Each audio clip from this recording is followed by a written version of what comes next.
আমার মালিকের পাগল। আমার ক্ষমতার দরকার নাই, টাকা পয়সার দরকার নাই, আমার মালিকের পাইলেই তো আমি বাদশাহ।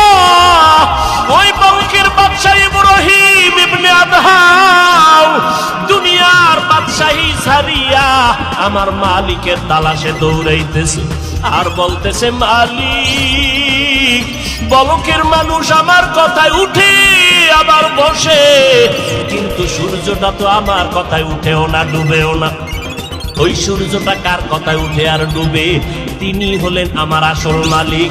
তারে যতদিন আমি পাবো না, আমি ইব্রাহিম ইবনে আদহামের বাদশাহীর কোনো সম্মান হবে না। এই বাদশাহ ইব্রাহিম রাজকীয় সব বিছানা ছাড়িয়া সেরা ভরা কম্বল গায়ে দিয়া সাগরের কিনারায় জঙ্গলে দৌড়ায় আর বলে, মালিক, দুনিয়ার টাকা পয়সা ক্ষমতার মজা তো বুঝছি, এগুলোর মধ্যে আসলে কিছুই নাই, সাময়িক কিছু মজা। কিন্তু তোমারে যদি না নিয়ে কবরে যাই, তোমারে বন্ধু না বানাইয়া যদি কিয়ামতের দিন উঠি, তখন আমার কবর হবে জাহান্নামের গর্ত, আমার হাসরের ময়দান হবে ভয়ঙ্কর অবস্থা। ও আল্লাহ, আমি তোমার তালাশে পাগল হয়ে গেলাম।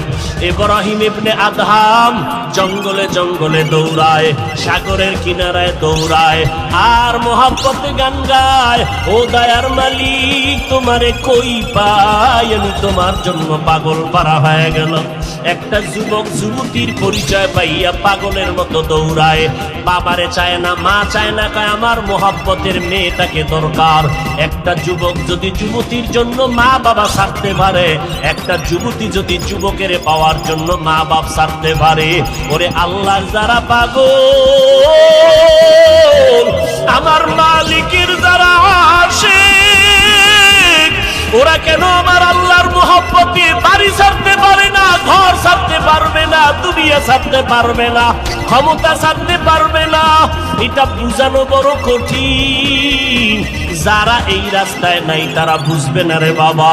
যেই বান্দা মিষ্টি খায় না সে মিষ্টির মজা বুঝবে না।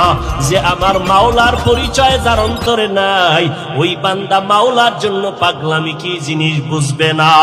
ওই যে আল্লাহর মোহাব্বতের মজা পাইছে, ওই বান্দা সবসময় দৌড়ায় আর আমার মালিকের তালাশ করে,